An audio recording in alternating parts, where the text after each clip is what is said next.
Hello guys. देखिए भाई, हम अपने चैप्टर मेटलर्जी के साथ डील कर रहे थे। लास्ट टाइम पे हमने एलिंगम डायग्राम के साथ डील किया था। आज हमने लास्ट टाइम देखा था, उससे पहले क्लास में हमने देखा था conversion of ore into metal oxide. अभी अपने नेक्स्ट स्टेप की बात कर रहे हैं। नेक्स्ट स्टेप आपका क्या रहेगा? नेक्स्ट स्टेप रहेगा conversion of metal oxide into the metallic form by reduction. हमने वो स्टार्टिंग में ही फ्लो चार्ट बनाया था process.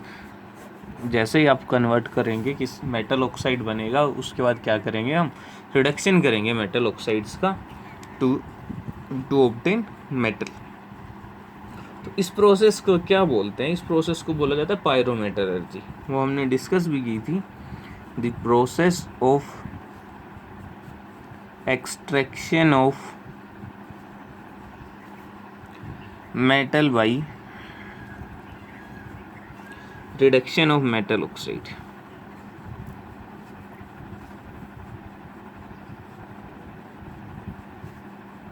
with the help of reducing agent. With the help of reducing agent is called, क्या बोलते हैं इसको? पायरोमेटलर्जी। ठीक है दादा। तो अभी जो अपना नेक्स्ट स्टेप जो है अपना पायरोमेटलर्जी है, उसके साथ हम डील करते हैं। देखिए, कुछ मेटल्स तो आपके इजीली रिड्यूस हो जाते हैं, कुछ मेटल्स को रिड्यूस करना काफ़ी डिफ़िकल्ट होता है। तो सभी अलग अलग एलिमेंट्स के एक्सट्रैक्शन, अलग अलग मेटल्स के एक्सट्रैक्शंस के लिए आपको अलग अलग रिडक्शन टेक्निक्स यूज करनी पड़ती हैं, अलग अलग आपको रिडक्शन एजेंट यूज करने पड़ते हैं। तो कुछ तो बहुत ईजिली हो जाते हैं और कुछ मेटल्स के रिडक्शन में हमें डिफ़िकल्टी आती है। तो उनको उनके साथ डील करने के लिए हमें अलग, ऑब्वियस सी बात है, अलग मेथड्स यूज करेंगे। अभी हम उनको डिस्कस करेंगे। कैसे? Depending on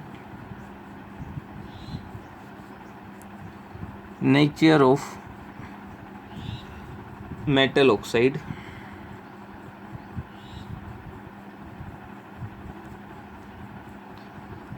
stable reducing agent is used.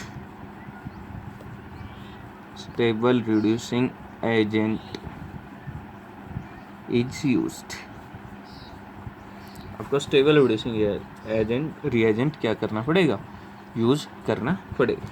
तो देखो, तो सबसे पहले बात करते हैं कौन कौन से आपके रिड्यूसिंग एजेंट होंगे। तो सबसे पहले बात करेंगे रिड्यूसिंग विद कार्बन और carbon monoxide, that means carbon oxide. क्या बोलते हैं इस प्रोसेस को? इसको बोलते हैं स्मेल्टिंग। याद रखना है, डायरेक्ट स्मेल्टिंग ही पूछता है आपसे, एक नंबर में डेफिनेशन पूछ लेता है स्मेल्टिंग क्या होती है। तो स्मेल्टिंग क्या होगी? जब आप रिडक्शन करोगे किसी मेटालिक ऑक्साइड का with the help of carbon और कार्बन मोनोऑक्साइड, तो उस प्रोसेस को क्या बोलेंगे हम? Smelting. The process of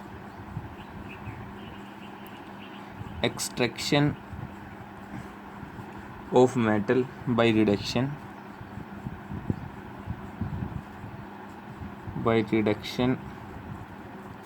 of its oxide with the help of carbon or carbon monoxide is called smelting. उसको क्या बोला जाएगा? स्मेल्टिंग बोला जाएगा। बेसिकली आपके आयरन की जो हम मेटलर्जी करते हैं उसमें हमें इसको पढ़ना है। ऐसे आपकी के मेटल ऑक्साइड्स जिनको का रिडक्शन हाई टेम्परेचर पे, बहुत हाई टेम्परेचर पे होता है, तो वहाँ पे हम क्या यूज करते हैं? कार्बन मोनो ऑक्साइड हम यूज करते हैं। जहाँ पे आपका रिडक्शन हाई टेम्परेचर पे होगा उसके लिए क्या यूज करेंगे? Carbon monoxide. Smelting is generally used for extraction of iron,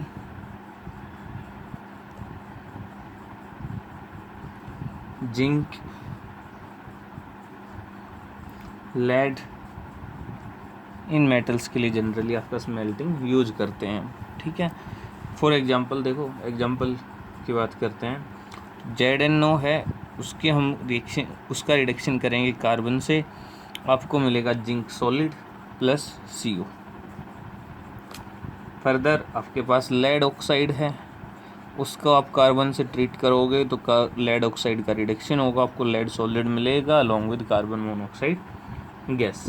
आपके पास FeO है, उसका रिडक्शन करोगे आप कार्बन मोनोऑक्साइड से, एलिंगम डायग्राम में आपने डिस्कस किया था, आपको क्या बनेगा, मिलेगा Fe solid plus CO2 gas. So high temperature पे किसको यूज करोगे, CO को यूज करोगे। लो टेम्परेचर पे, सॉरी हाई टेम्परेचर पे किसको यूज करोगे, कार्बन को यूज करोगे। लो टेम्परेचर पे कार्बन मोनोऑक्साइड को। डिपेंड करेगा हर मेटल पे, ऐसा नहीं है एलिंगम डायग्राम पे में से आपको डिपेंड करेगा, बट जनरली ये होगा हाई टेम्परेचर्स के लिए हम स्मेल्टिंग प्रोसेस को यूज करते हैं। सो ये आपकी स्मेल्टिंग, जनरली आपका जो रिडक्शन प्रोसेस होता है कार्बन का, वो हम ब्लास्ट फर्नेंस में करेंगे, और इस चीज़ को ब्लास्ट फर्नेंस को हम डिटेल में डील करेंगे इन मेटलर्जी ऑफ आयरन। तो द रिडक्शन बाय कार्बन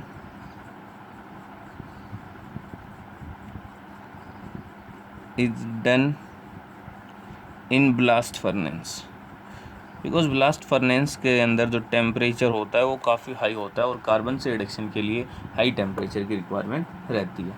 तो फर्स्ट तो आपका हो गया रिडक्शन बाय कार्बन स्मेल्टिंग। अभी करते हैं नेक्स्ट आपकी सेकंड, हम बोलते हैं reduction bye hydrogen.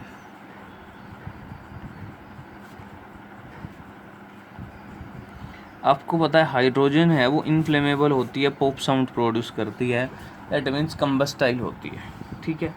Hydrogen combustible होने की वजह से, इनफ्लेमेबल नेचर की होने की वजह से, हाइड्रोजन का जो को रिडक्शन के पर्पज से बहुत कम, रेयरली यूज किया जाता है, बहुत रेयरली कुछ मेटल्स के लिए यूज करते हैं, बिकॉज हाई टेम्परेचर पे ले जाओगे एक्सप्लोजन का खतरा रहता है, डेंजरस रहती है यूज करने के लिए। सो यहाँ पे हम लिखते हैं certain metals like metal oxides like molybdenum oxide, sorry tungsten oxide, molybdenum oxide, nickel oxide are reduced by hydrogen. किससे रिड्यूस करेंगे, हाइड्रोजन से हम रिड्यूस करेंगे, but this method is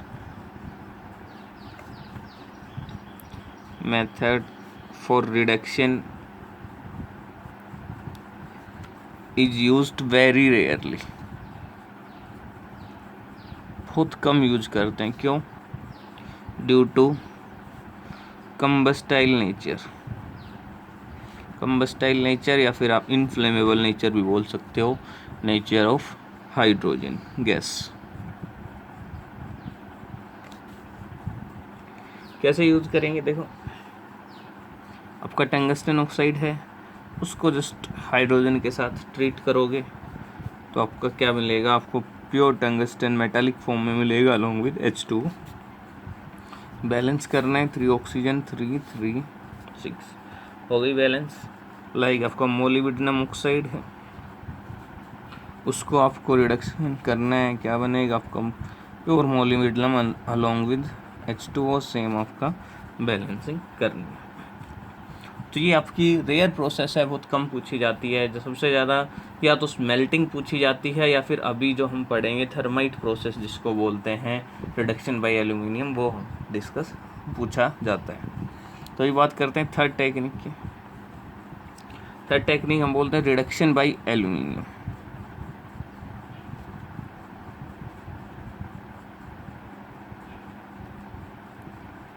aluminium से रिडक्शन किया जाता है कुछ मेटल्स का, कुछ मेटल्स लाइक आपका क्रोमियम ऑक्साइड हो गया, आपका Cr2O3 Mn3O4, इन ऑक्साइड्स के रिडक्शन के लिए आपके हम कार्बन और इनको यूज ना करके हम एल्यूमिनियम को यूज करते हैं। सो रिडक्शन बाय एल्यूमिनियम अगर आप करते हो तो उसको बोलते हैं एल्यूमिनोथर्मी। क्या बोलते हैं? Aluminothermy. The process of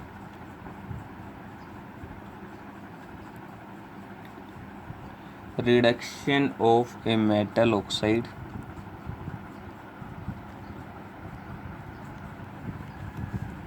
by, या हम बोलें with the help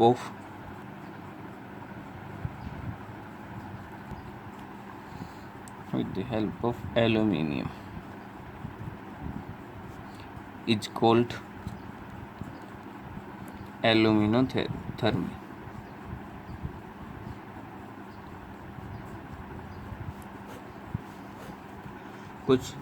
कुछ मेटल ऑक्साइड जो आपके कार्बन या कार्बन मोनोऑक्साइड से रिड्यूस नहीं होती हैं इजीली, उनको रिड्यूस करने के लिए हम एल्यूमिनियम यूज करते हैं और इस प्रोसेस को बोलते हैं एल्यूमिनोथर्मी। फॉर एग्जांपल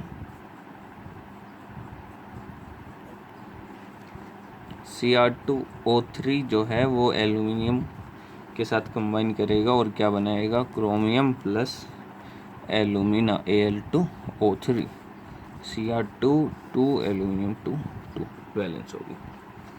लाइक आपका Mn3O4 जो है उसको आपने एल्यूमिनियम के साथ ट्रीट करोगे, क्या बनेगा आपका बनेगा Mn प्लस Al2O3। ये क्या हो गया? रिडक्शन हो गया क्रोमियम एंड मैग्नीशियम ऑक्साइड का, सॉरी मैग्नीज ऑक्साइड का। इसको बैलेंस कर लो, 3 2 2 4 4 3 2 4 ये 3 क्या आ गया 9 ये आ गया 8। ये आपकी बैलेंस होगी।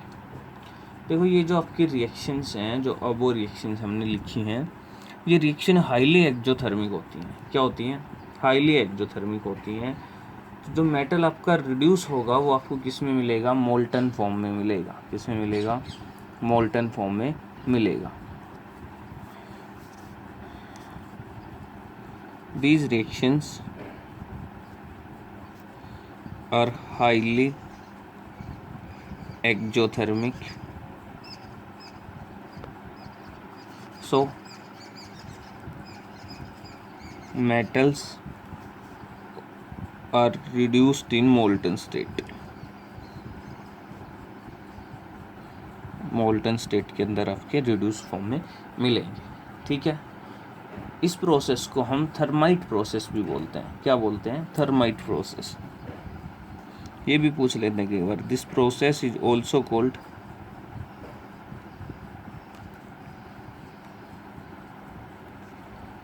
Thermite process.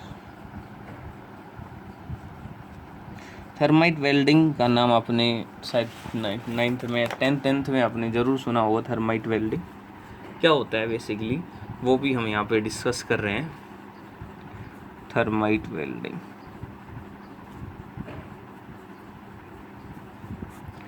आपका जो फेरिक ऑक्साइड है, फेरिक ऑक्साइड का जब आप रिडक्शन करते हो एल्यूमिनियम से तो आपको क्या मिलेगा? 2Fe plus Al2O3। ये आपकी बहुत एक्जोथर्मिक रिएक्शन रहेगी। एक्जोथर्मिक रिएक्शन होने की वजह से क्या होगा? आपके जो मेटल मिलेगा वो रिड्यूस मोल्टन स्टेट में मिलेगा। ये मोल्टन आपका जो Fe है ये किसके लिए यूज होगा? जो आपके रेलवे लाइंस के अंदर क्रैक जो आ जाते हैं, उन क्रैक्स को ठीक करने के लिए हम इसका यूज करते हैं, ताकि जो आयरन आपका प्रोड्यूस हो वो मोल्टन स्टेट में हो और जो आपके क्रैक्स आ रखे हैं उनके अंदर जाके फिल हो जाए। कुछ टाइम बाद वो हार्ड होके कूल हो जाए, आपके क्रैक्स क्या हो जाएं? आपके क्रैक्स ठीक हो जाए। तो इस प्रोसेस को बोलते हैं thermite welding. The Fe2O3 on reduction with aluminium produce molten Fe, which is used for the welding of railway tracks,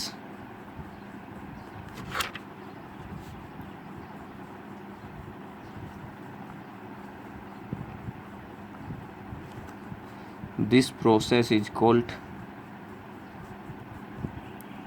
thermite welding. इस प्रोसेस को क्या बोलते हैं? थर्माइट वेल्डिंग प्रोसेस बोलते हैं। तो जस्ट आपको ये याद रखना है, एल्यूमिनियम से अगर आप करोगे, एल्यूमिनोथर्मी करोगे, एक्जोथर्मी करेगा, इम्पोर्टेंट जो है वो ये माइंड में ज़रूर होना चाहिए, जो आपका मेटल मिलेगा वो मोल्टन स्टेट के अंदर आपको मिलेगा, इसलिए आप उसको थर्माइट वेल्डिंग में यूज कर सकते हो। ये रिएक्शन इंपॉर्टेंट बनती है, थर्माइट वेल्डिंग आपकी या थर्माइट प्रोसेस आपकी इंपॉर्टेंट बनती है। डायरेक्ट नेम से पूछ सकता है क्या होती है आपकी थर्माइट प्रोसेस, और we can say thermite welding. So अभी आपका रिडक्शन बाय एल्यूमिनियम जो है वो यहाँ पे आके फिनिश होता है। अभी बात करते हैं आपके नेक्स्ट रिडक्शन की, नेक्स्ट टाइप ऑफ रिडक्शन, वो हम बोलते हैं रिडक्शन बाय वाटर गैस। जो भी था आपका XYZ देख लेना number, reduction by water gas. Water gas का पता है? वाटर गैस क्या होता है आपका? वाटर गैस बेसिकली मिक्सचर होता है किसका? कार्बन मोनोऑक्साइड एंड हाइड्रोजन का। इसको क्या बोलते हैं हम? Water gas. ठीक है, तो अगर आप इसको यूज करते हो, ये किसके लिए यूज होता है? सबसे पहले तो ये आपके बहुत फ्यू ऑक्साइड्स लाइक निकल ऑक्साइड्स हैं, उनके लिए क्या होता है? यूज्ड होता है, उनके रिडक्शन के लिए यूज होता है। देखिए वाटर गैस आपका मिक्सचर है CO2, किसके लिए यूज होगा? निकल ऑक्साइड। जनरली निकल oxide is reduced by passing water gas. ये आपकी क्या थी? Water gas.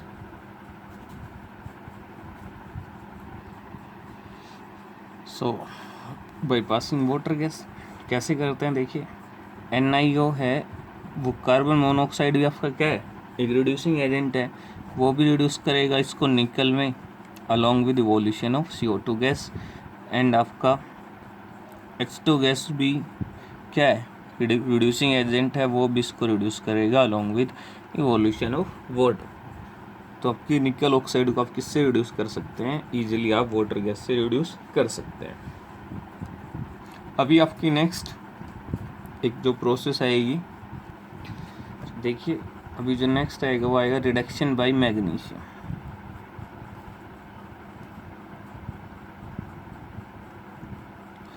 Reduction by magnesium की बात करेंगे तो इसको बोलते हैं, इसका नाम होता है एक स्पेसिफिक, जिसको हम बोलते हैं कैरोल्स प्रोसेस। क्या बोलते हैं? Carols process. बेसिकली आपके जो क्लोराइड होते हैं टाइटेनियम एंड वैनेडियम्स के, उनके क्लोराइड्स का जो रिडक्शन किया जाता है वो किससे किया जाता है? मैग्नीशियम से किया जाता है। When TiCl4 VCl4 are reduced with the help of magnesium, then this process is called Carroll's process। इस प्रोसेस को क्या बोला जाता है? कैरोल्स प्रोसेस बोला जाता है। ये आपका TiCl4 आपने मैग्नीशियम ऐड किया 1000 डिग्री सेल्सियस पे, आपको मिलेगा titanium solid along with MgCl2।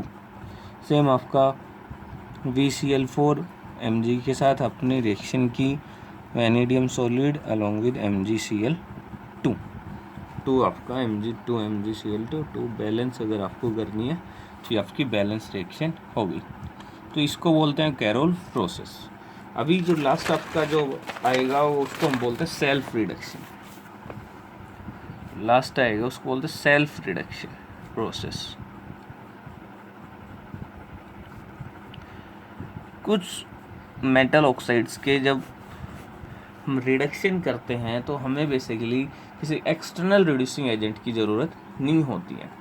खुद जो आपका रिड्यूस होता है रिडक्शन के बाद जो आपका बाई प्रोडक्ट बनता है, या तो वो आपका रिड्यूसिंग एजेंट की तरह बिहेव करता है या फिर मेटल खुद रिड्यूसिंग एजेंट की तरह बिहेव करने लग जाता है। किसके लिए यूज होती है ये? It is generally use for less electropositive metals. किसके लिए? It is generally used for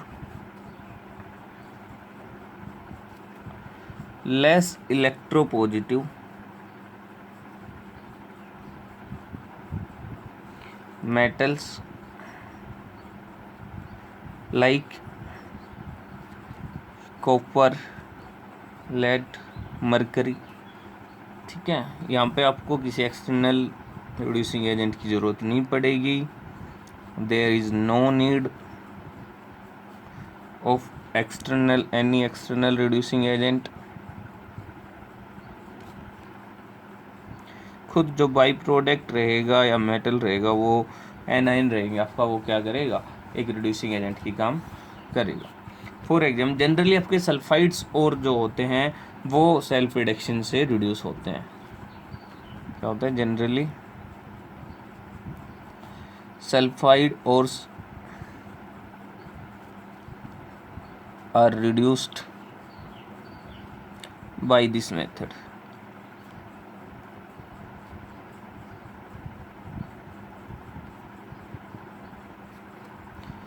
देखिए ये आपका Cu2S प्लस O2। यहाँ पे क्या करेंगे, इसके केस में क्या करेंगे, अपने पास कॉपर सल्फाइड है, कॉपर सल्फाइड और है, उसको ऑक्सीजन के साथ ओपन एयर में हम ऑक्सीजन के साथ ट्रीट करेंगे तो क्या बनेगा आपका cuprous oxide along with evolution of SO2। अभी ये जो आपका Cu2O है ये आपका कंबाइन करेगा Cu2S से और कॉपर जो है वो सेल्फ रिड्यूस हो जाएगा। यहाँ पे मिलेगा आपको copper along with SO2। Copper यहाँ पे क्या करेगा, अपना सेल्फ रिडक्शन करेगा और कॉपर मेटालिक फॉर्म में मिलेगा along with evolution of SO2। Same आपका एग्जाम्पल, ये आपके एग्जाम्पल्स चल रहे हैं। और एग्जाम्पल की बात करें, लाइक आपका लेड सल्फाइड है, अपने एयर के साथ ट्रीट किया, ये आपका बनाएगा PbO along with evolution of SO2 gas. And ये जो आपका PbO है, जो लेड ऑक्साइड है, वो अब सल्फाइड के साथ कंबाइन करेगा और आपका Pb सॉलिड आपको मिलेगा along with evolution of SO2 gas. तो ये क्या हो गया आपका सेल्फ रिडक्शन प्रोसेस। ऐसी प्रोसेस जिसमें आपको किसी एक्सटर्नल एजेंसी से किसकी ज़रूरत नहीं होगी, कोई एक्सटर्नल आपके रिड्यूसिंग एजेंट की ज़रूरत नहीं होगी, उनको बोलते हैं हम सेल्फ रिडक्शन प्रोसेस। अभी आपके दो रिडक्शन प्रोसेस और रह गए, जो आपको इलेक्ट्रोलाइटिक रिफाइन रिडक्शन, जो आपने इलेक्ट्रोलाइसिस में पढ़ा था, एंड एक है जिसको हम बोलते हैं हाइड्रोमेटालर्जी बाय रिडक्शन बाय प्रेसिपिटेशन, हाइड्रोमेटालर्जी। ठीक है, इन दोनों के साथ हम नेक्स्ट टाइम जब मिलेंगे तो वहाँ पे डील करेंगे, बट यहाँ तक आपको अच्छे से करना है बिकॉज वो दोनों मेथड अलग हैं, इनसे डिफरेंट हैं। अभी आपका रिडक्शन प्रोसेस चल रहा है, इसके बाद आपका लास्ट टॉपिक स्टार्ट हो जाएगा जिसको हम वो क्या बोलेंगे, रिफाइनिंग, और वहाँ पे जाके आपकी मेटलर्जी टोटली फिनिश हो जाएगी, मेटलर्जी चैप्टर आपका फिनिश हो जाएगा। आपका मुश्किल से 2 या 3 हम एलिमेंट्स की फिर फर्दर हमें मेटलर्जी पढ़नी है, लाइक आयरन, एल्यूमिनियम, जिंक, उनकी मेटलर्जी डिस्कस करेंगे। एंड देन हम अपनी next haloalkane and haloalkene पे प्रोसीड करेंगे। सो आई होप समझ आया होगा। मिलते हैं नेक्स्ट लेक्चर में। Thank you.